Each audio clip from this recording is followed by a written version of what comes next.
Chapter 1. Storm. It started to rain. Earl leapt, one foot splashing into a puddle, the other hitting dry ground as he wrestled with the shallop, a small one-masted rowboat he had conveniently borrowed from his master. The tide was low, the sea calm, but Earl, who had spent his whole young life in Bray, knew how fast that could turn. He spotted a sturdy rock and tied the boat tight. Only then did he notice the rain picking up. He muttered a curse, eyed the sky, and weighed the weather before turning toward the cave, the goal of his adventure. Earl moved toward the cave. Jasper and Jane were supposed to come, twins who had known him all his life. Earl had grown up with them. Their mother, Greta, had looked after him when he was small, so the twins were more than friends. They were family. He had waited at the dock for them, but they never showed. It was unusual for them.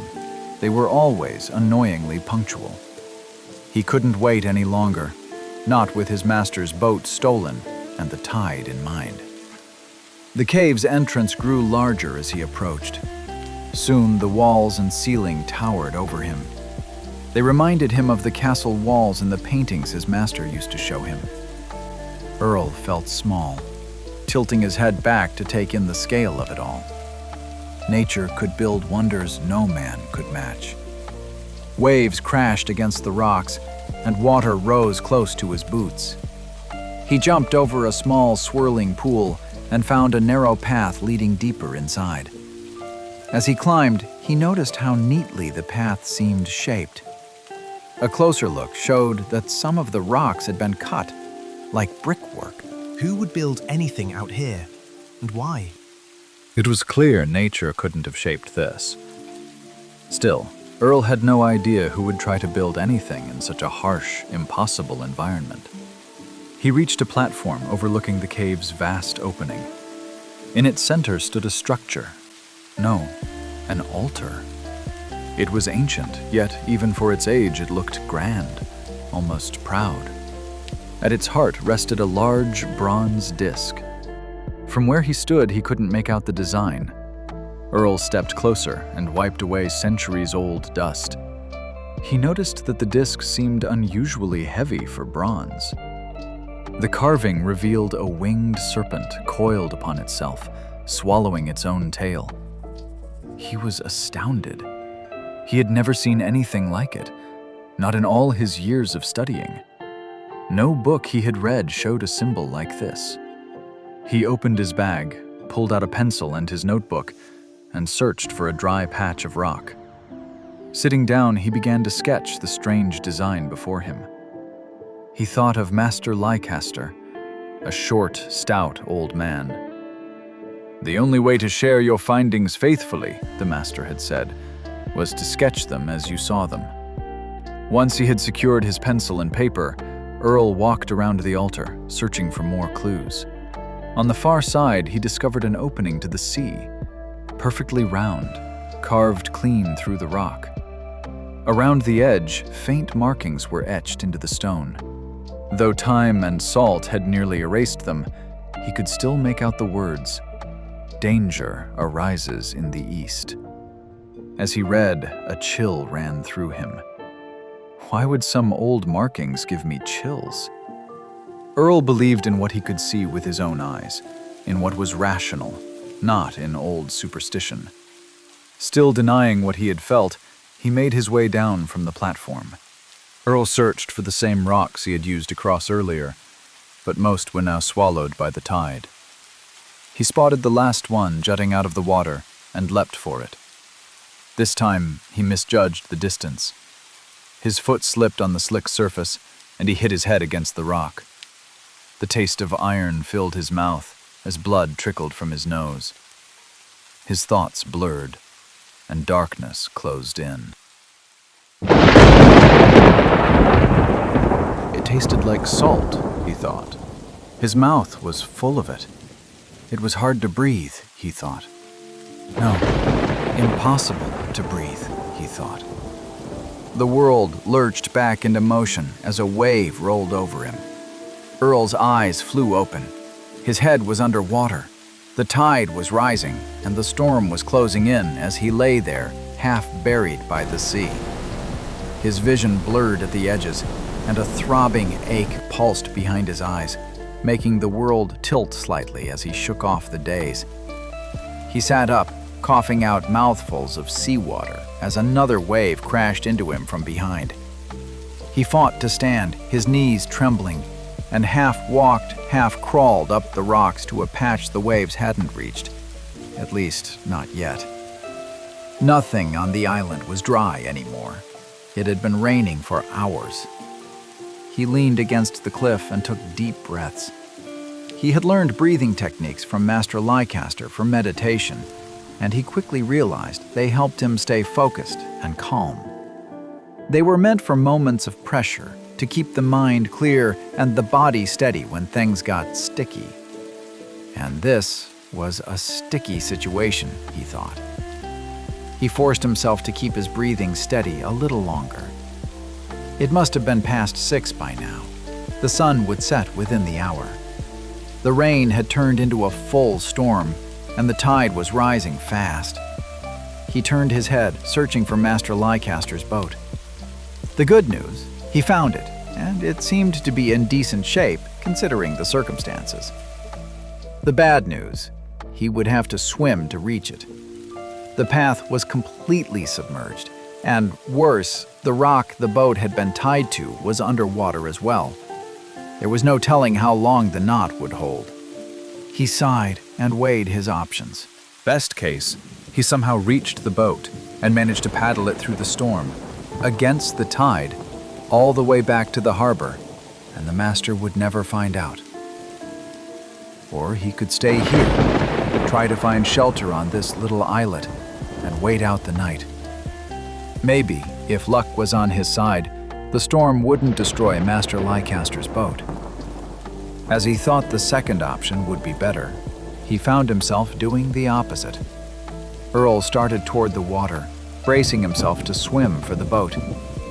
He was still exhausted from being knocked out, but he told himself he had basically just had a nap. Even though he was already soaked, he gasped as he waded into the dark, restless water. Earl had spent much of his life on the water. Master Leicester's research focused on the ocean and its currents, and because of that, Earl had become a strong swimmer. Half swimming, half floating, he pulled himself up against the rock and reached for the rope. When he thought he had it, he followed it through the water until his hand found the knot. Struggling to keep balanced, he worked it loose. The moment the knot came undone, the current yanked the boat away, almost as if the sea had been waiting for that exact instant. The rope tore through Earl's hands, burning his skin, but he tightened his grip and let go of the rock. Now he was adrift in the open sea, one hand fighting to keep him afloat, the other clinging to the rope that bound him to Master Leicester's boat. The vessel pitched wildly, completely out of control. Earl took a deep breath, gripped the rope with both hands, and dove beneath the surface, climbing hand over hand along the line. He reached the stern, stretched as far as he could, and managed to haul himself aboard. The effort sent a fresh wave of nausea through him, his head pounding from the earlier blow, forcing him to grip the side until the spinning stopped. Still holding onto the rope, he tied it around his body, just in case another wave tried to throw him back into the sea. He lay flat in the boat, catching his breath. His head still spun as the vessel rocked back and forth. Grabbing the paddles, he fought to steer the boat into a better position against the waves. Fortunately, the wind was blowing against the incoming tide, making it possible to push farther out to sea, away from the islet. If only he had a sail, he thought. The way the wind was blowing, he would be back in the harbor within minutes. Earl looked to the sky to gauge the storm's strength. The clouds were black and purple, churning like something alive. The setting sun behind them must have lent the storm its strange colors. Still, he judged, It had to be one of the worst this year, and there had been more of them lately. Old fishermen in Bray used to call such storms once in a decade. Lately, the decade seemed to be getting shorter. The wind whipped the rain straight into his face. He turned toward Bray and steered the boat toward the harbor. Through the haze, he could just make out the city lights. It must not be raining as hard there yet, he thought. The wind was now at his back, giving him much-needed relief. He lifted the oars and used both hands to steer. North of Bray, the coastline was lined with jagged rocks and cliffs, making it impossible to pass. Earl leaned his weight against the rudder, fighting to keep control as the wind pushed him, half toward the safety of the harbor, half toward the deadly cliffs. His hands already burned from the rope, the pain now pulsing as his grip tightened. The rudder creaked under the pressure as the shallop turned more toward Bray. It's working, he thought. The storm was deafening. Earl couldn't hear the rudder's cry as it snapped off the boat. He lost his balance as his full weight leaned against it and stumbled forward, barely catching himself at the last second on the mast. He clung to the mast as if his life depended on it. Earl shouted into the storm, cursing the sea, the wind, and himself. His yells broke into a cry as he saw the wind driving him closer to the rocks. He was terrified.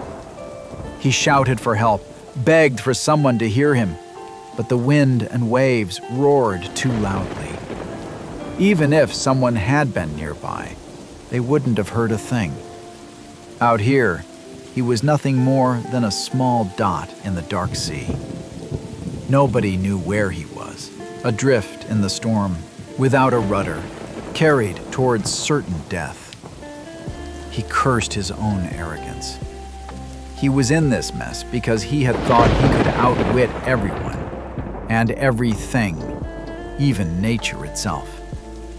He closed his eyes and thought of Jane and Jasper, of what they might say when he never came back.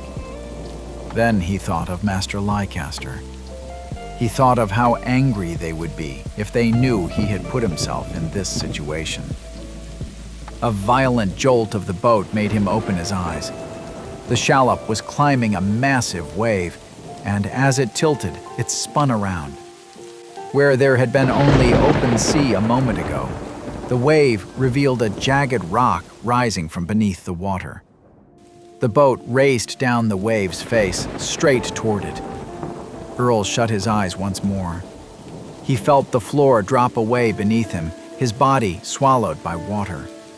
He tried to lift his arms to protect his head as the current threw him around, but too late. A wave slammed his head into the same rock the boat had just shattered against. A second time today, Earl lost consciousness.